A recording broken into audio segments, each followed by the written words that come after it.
What happens when a queen touches a monument of the people's princess? Prince William didn't just take notice, he took a stand. And it might have changed the royal family forever. In the quiet halls of Buckingham Palace, a storm was gathering, one not seen, but deeply felt. The winds of resentment, grief, and betrayal swirled behind royal smiles and formal handshakes. For years, the tension between Prince William and Queen Camilla simmered in silence. Politeness masked a chasm neither dared cross until now. When word spread that Queen Camilla had allegedly ordered the removal of Princess Diana's statue from Kensington Palace, it wasn't just a political move, it was a direct blow to the heart of the future king. A symbolic act that threatened to erase the legacy of the woman the world still calls the people's princess. The whispers started faintly, barely rising above the static of daily headlines, but they grew louder, more insistent. The Diana Foundation, headquartered across the ocean in Philadelphia, released an open letter. Its message was clear. The statue must remain untouched. It wasn't just a tribute, it was sacred. A legacy carved in stone, meant to withstand time, titles, and changing crowns. The letter's words cut deeper than diplomacy.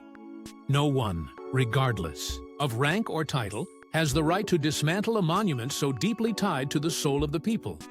But Camilla, now queen, seemed to believe otherwise. According to multiple British outlets, she allegedly gave quiet orders to begin the process of its removal. Perhaps she underestimated the firestorm that would follow. Social media erupted. Thousands of voices, united in fury, condemned the idea as not only disrespectful, but cowardly. They didn't see a queen acting in the interests of the monarchy. They saw a woman trying to erase a rival's memory. What Camilla may have dismissed as mere optics, the world interpreted as war, a battle for legacy. A calculated attempt to rewrite the narrative, as if removing a statue could remove the shadow Diana still casts over the House of Windsor. And into that storm, one voice rose not with fury, but with finality. Prince William, stoic for so long, could no longer hold back. Because this wasn't just royal drama, it was personal. To understand the weight of his response, one must understand the bond he shared with Diana. This was more than a monument, it was a promise. One he and his brother Harry made when they commissioned the statue never to let their mother be forgotten, never to let her story fade beneath another crown. And so, when Camilla dared to challenge that memory, William didn't need to shout. His stance alone made the message loud enough. But this wasn't just about a statue. It was a warning to anyone daring to rewrite royal history. It started with whispers and ended with global outrage. The kind of rumor that doesn't stay buried for long, one that spreads like fire in a dry forest, quiet at first, then devouring everything in its path. Whispers turned into headlines, and headlines into fury. The story was simple, yet devastating. Queen Camilla, now one of the most powerful women in the monarchy, had allegedly ordered the removal of Princess Diana's statue from Kensington Palace. It didn't take long for that claim to strike the nerve of a nation and be beyond. It wasn't just a rumor, it was seen as a betrayal, a calculated strike at the memory of the most beloved royal in modern history. People didn't see it as political, they saw it as personal. The first real blow came not from the British press, but from across the Atlantic. The Diana Foundation, based in Philadelphia, issued a sharply worded open letter. It was a plea, but also a warning. With bold language and pointed emotion, the letter demanded that Queen Camilla respect the memory of Princess Diana and refrain from actions that could be seen as erasing her legacy.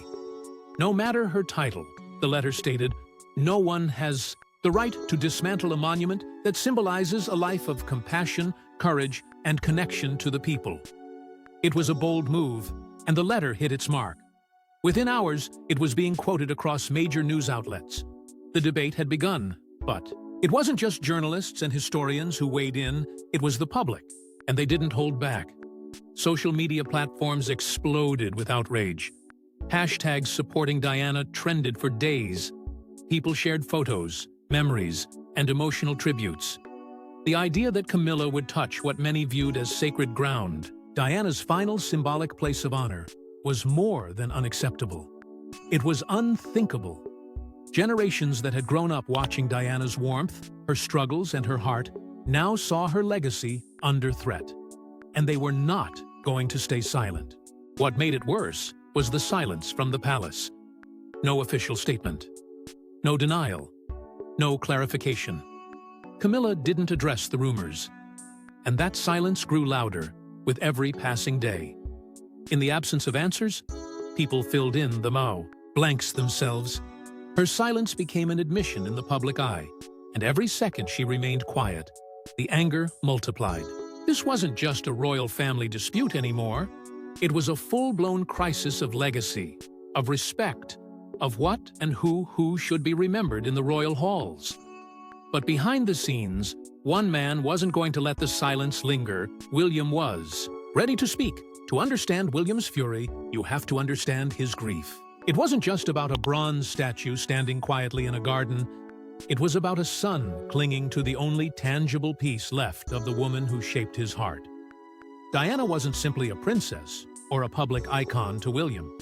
She was his mother, his protector, and in many ways, the only person who made the crown feel human.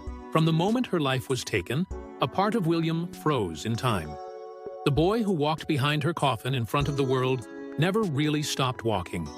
And behind that royal composure, behind the duty and titles, lived a constant ache. An ache that Camilla would never understand because she wasn't just someone who entered the family. She entered the space Diana once held. Even after Diana's death, William carried her everywhere: her values, her compassion, her refusal to conform to cold tradition. And in 2021, together with his brother Harry, he commissioned something deeply personal. A statue in her honor, unveiled at Kensington Palace. This wasn't a political move or a ceremonial token. It was a promise in stone, a way to immortalize the warmth, vulnerability, and courage Diana had brought into a world that too often turned its back on her. It stood not just for her, but for the millions who still mourned her.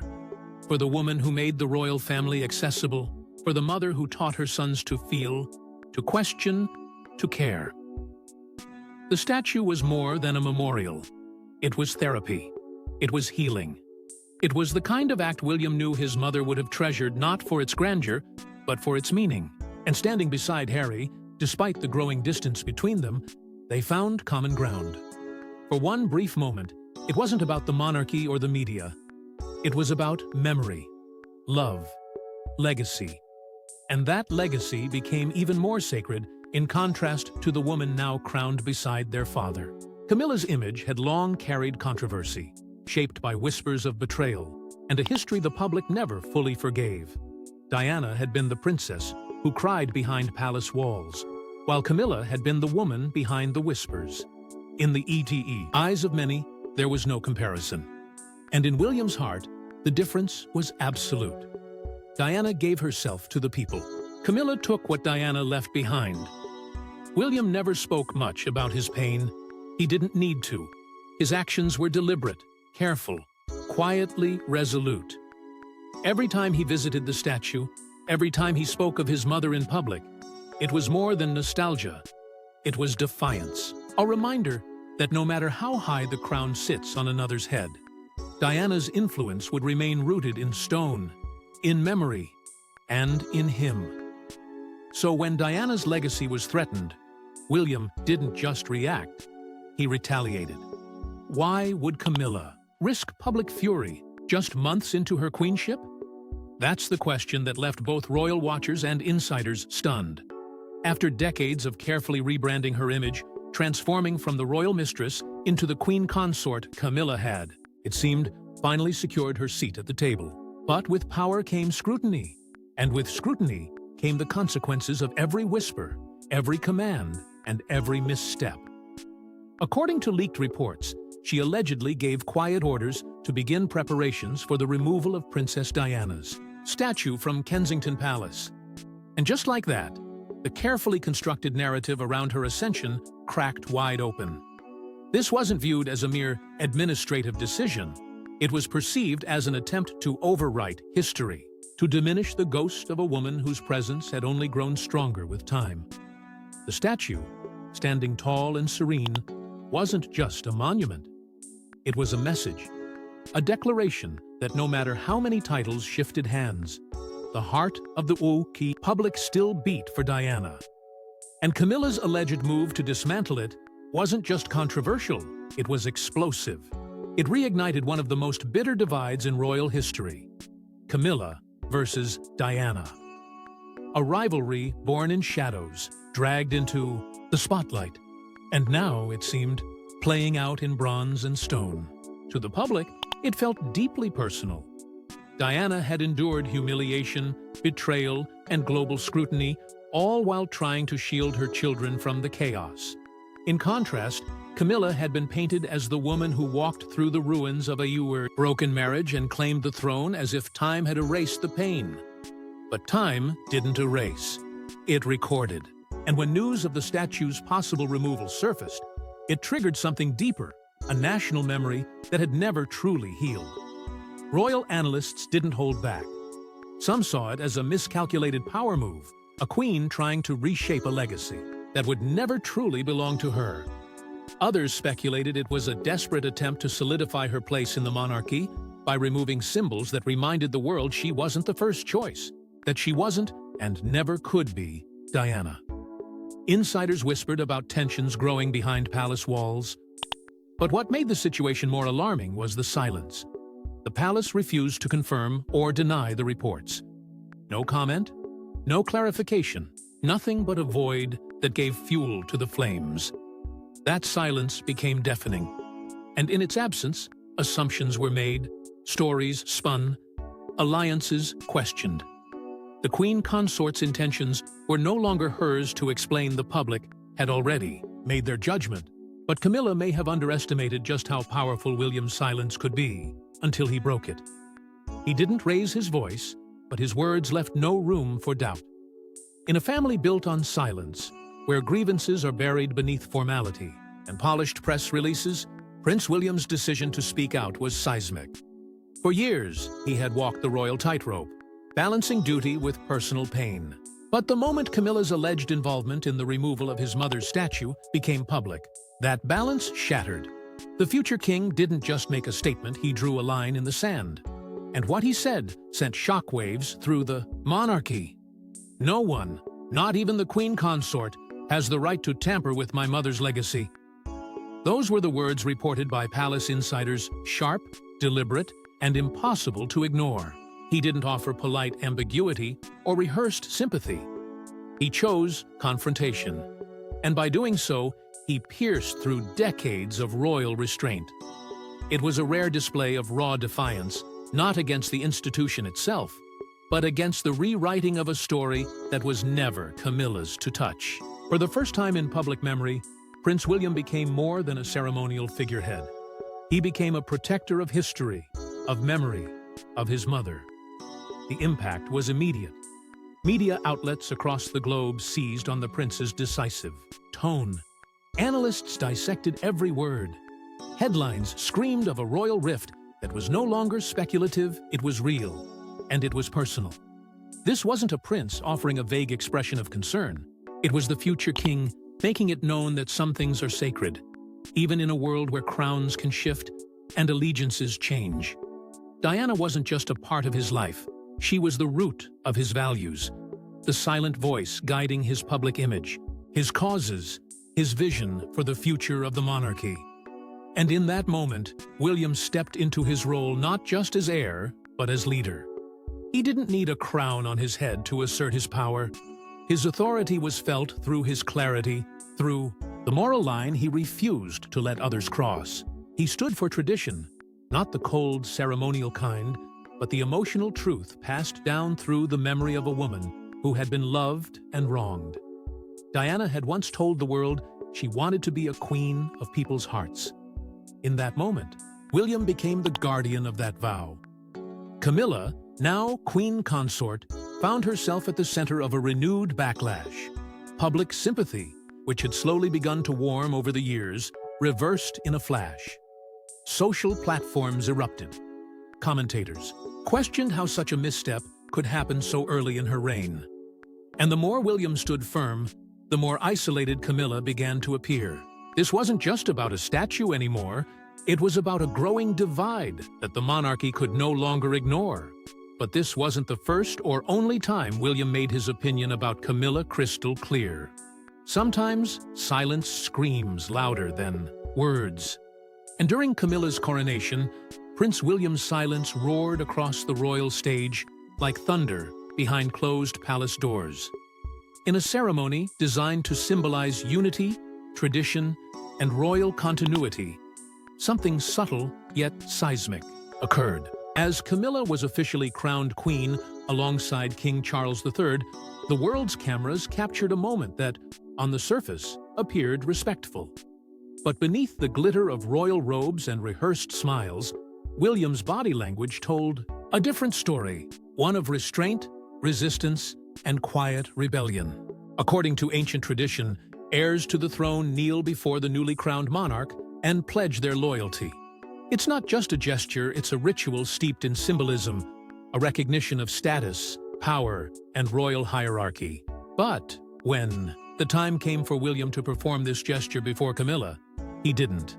And that decision, though executed with royal composure, shattered expectations.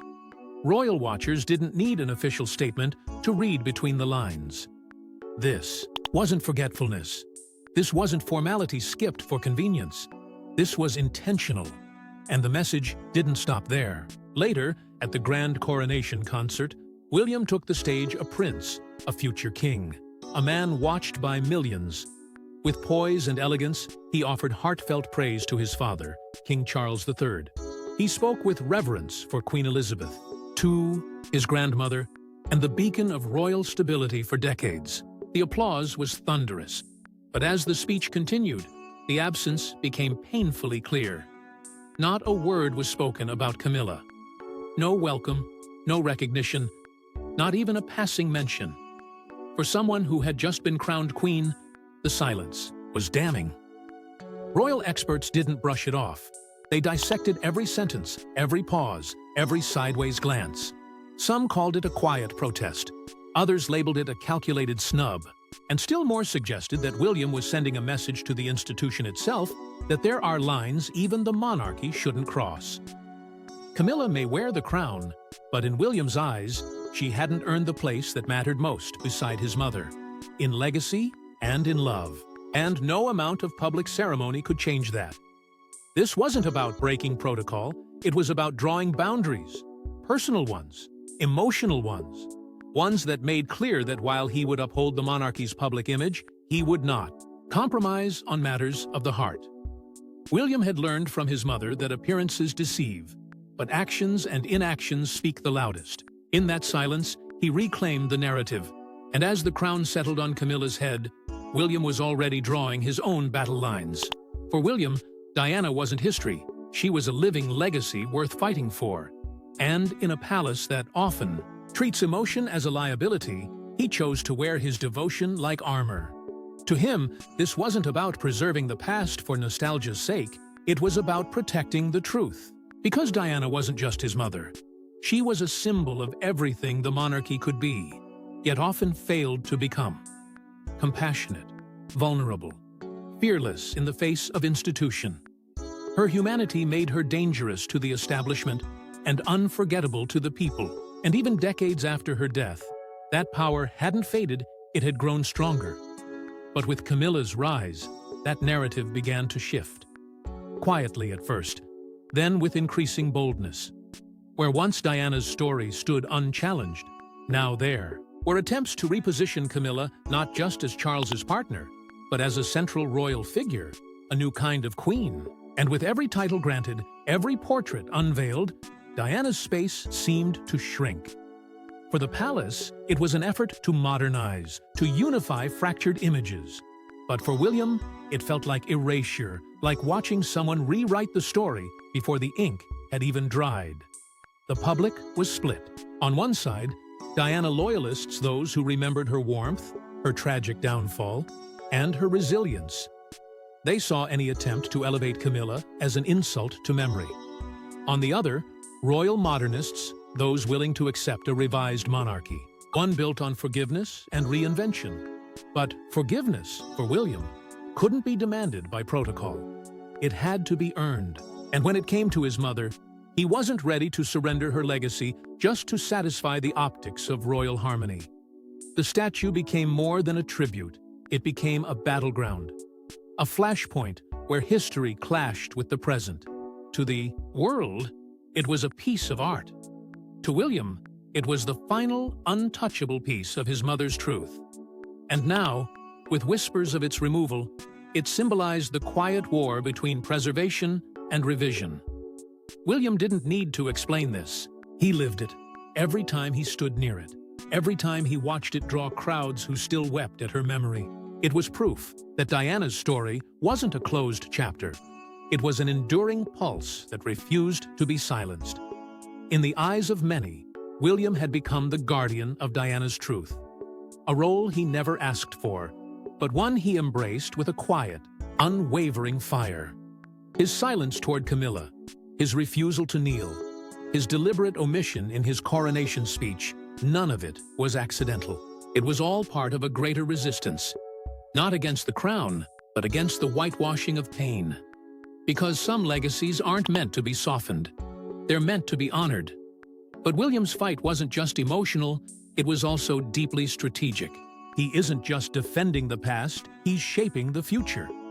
Prince William, once seen as the quiet, dutiful son, is now revealing a far more complex and calculated identity. The boy who walked behind his mother's coffin has grown into a man determined to lead a monarchy through its most uncertain age. But unlike his predecessors, William isn't guided solely by bloodline.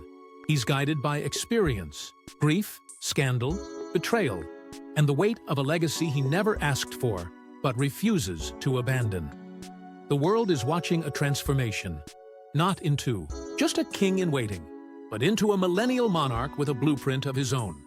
And he's executing it with chilling precision. At the core of William's evolving strategy lies the unmistakable influence of his grandmother, Queen Elizabeth II. She was the iron spine of the monarchy for over 7 decades, and her mentorship of William wasn't ceremonial, it was intentional. He observed how she navigated storms with silence and conviction, how she protected the crown without ever needing to defend herself. But William is not a replica.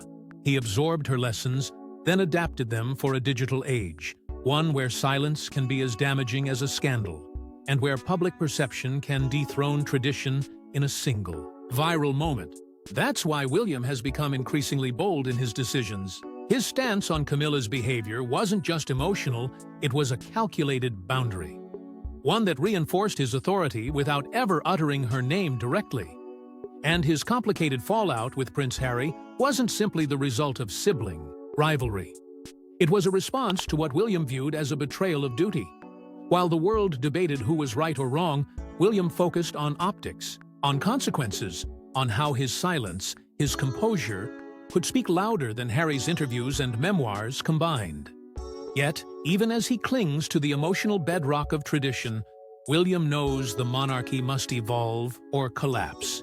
He's made it clear he doesn't want a family that's frozen in protocol. He wants a monarchy that feels human again, but without crumbling to chaos. Balancing the ghost of Diana with the legacy of Queen Elizabeth isn't just symbolic, it's strategic. He's weaving empathy with discipline, visibility with restraint. And in doing so, he's earning something even more valuable than titles: trust. The public, once skeptical of all things royal, is slowly turning to him not just as heir, but as a future king, who might finally modernize the crown without erasing its soul. And yet, his rise isn't without resistance. Camilla knows that William's growing influence could mean a future where she is quietly sidelined, her presence respected, but diminished. Prince Andrew, too, watches carefully, fully aware that William's no-nonsense reformist mindset may be the final curtain call for scandal-worn royals. William isn't waiting for the throne to act like a king, he's already commanding it in the shadows. But the real question now isn't just about a statue, It's about survival in the House of Windsor. Camilla crossed a line, and William's reaction might change the monarchy forever. What was once an unspoken tension has now become an undeniable fracture. In a royal family known for tightly controlled appearances, this latest storm couldn't be contained. Camilla's alleged move against the statue wasn't just a misstep, it was a trigger. And as the public watched the future king step out from behind decades of polite silence, a new reality began to take shape. One where the crown is no longer insulated from consequence, one where legacy fights back. The fallout was swift. Camilla's credibility, carefully built over years of softening press and curated appearances, took a brutal hit. Her image as a reformed consort was replaced with a colder perception, one that felt calculated, dismissive, and dangerously indifferent to public sentiment. The backlash was more than just digital outrage. It echoed through headlines, conversations, and even within palace walls. Support she had once slowly gathered began to erode. And all the while, William stood taller, not through grand gestures, but through conviction. His refusal to compromise on his mother's legacy made him something the monarchy desperately needed: principled, relatable, strong. This wasn't just about a statue. It was about memory, power, and the soul of the institution. For William, the emotional weight of protecting Diana's image was no longer a private burden, it was a public mission. Every move Camilla made to establish her reign only reinforced the quiet resistance William had already begun to lead. Because Diana wasn't fading. Her spirit still stirred emotion. Her story still drew tears. And with William as her voice, she wasn't just being remembered, she was being defended. The statue itself became a symbol. One side saw it as a monument to a woman whose life had been cut short, but whose impact had only grown. The other saw it as a lingering shadow, inconvenient to the new chapter being written. And in that divide, the future of the monarchy found itself at a crossroads. Would it embrace uncomfortable truth? Or would it bury it beneath protocol and titles? Camilla may still wear a crown, but her standing is no longer unquestioned. The idea that she might be quietly sidelined in years to come is no longer tabloid fantasy. It's a possibility whispered behind closed doors, and at the center of it all stands William. Not just a son, not just a prince, but a leader with a vision. A vision shaped by pain, loyalty, and the unshakable belief that the monarchy must stand for more than tradition, it must stand for truth. His actions aren't random. They're part of a long game, one where silence becomes strength, where loyalty becomes power, and where legacy becomes destiny. One statue, one warning, one prince who may reshape the monarchy forever. Thanks for watching. Don't forget to like and subscribe, and we will see you in the next one.